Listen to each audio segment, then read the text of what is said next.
Canadian security agencies have been actively pursuing credible allegations of a potential link between agents of the government of India and the killing of a Canadian citizen, Hardeep Singh Nijjar. क्या Indian government Pakistan based terrorist को मारने के लिए कोई secret assassination programme चला रही है? ये मैं नहीं कह रही, ना ही कोई भारतीय नेता।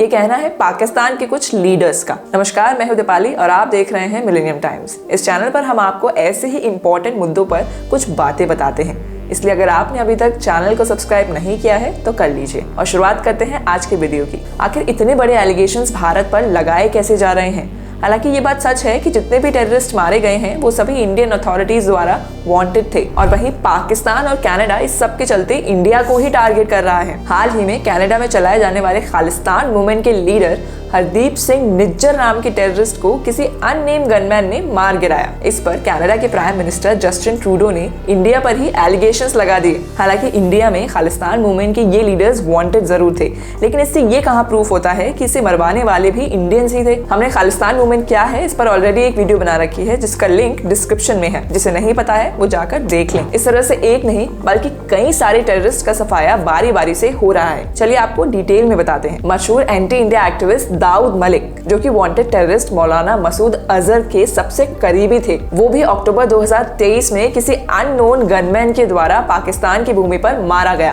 बहरहाल इस पर कोई पक्की खबर नहीं है, इसलिए हो सकता है कि एक अफवाह हो, लेकिन उसे भी मारने वाला एक अननोन गनमैन ही था। इस लिस्ट में दूसरा नाम है शाहिद लतीफ का, जिसकी मौत 11 अक्टूबर 2023 में हुई। ये इंडियाज मोस्ट वांटेड टेररिस्ट और 2016 के पठानकोट टेरर अटैक का मास्टरमाइंड था। इसे भी किसी अननोन गनमैन ने पाकिस्तान के सियालकोट में मार गिराया। वहीं इस लिस्ट में तीसरा नाम है मुफ्ती कैसर फारूक का, जो कि 26/11 जैसे अटैक का मास्टरमाइंड था और हाफिज सईद का सबसे करीबी। ये भी 1 अक्टूबर को पाकिस्तान में ही मारा गया। चौथा नाम है अबू कासिम कश्मीरी उर्फ रियाज अहमद, जो कि रजौरी में हुई डंगरी अटैक के लिए जिम्मेदार था। वो भी 8 सितंबर को पीओके में मारा गया। ये तो वो थे जो हाल ही में मारे गए। इनके अलावा सरदार हुसैन एरन, हरदीप सिंह निज्जर, परमजीत सिंह पंजबर, जो कि ड्रग्स और वेपन्स की स्मगलिंग करता था, मिस्त्री जहूर इब्राहिम, जिसने इंडियन एयरलाइंस फ्लाइट को हाईजैक किया था। साथ ही ऐसे और भी हैं जिन्हें इस अननोन गनमैन ने मार गिराया। लेकिन गौर करने वाली बात तो ये है कि इन सभी टेररिस्ट को पाकिस्तान में ही मारा गया है। तो फिर जिन टेररिस्ट को पाकिस्तान पाल रही है,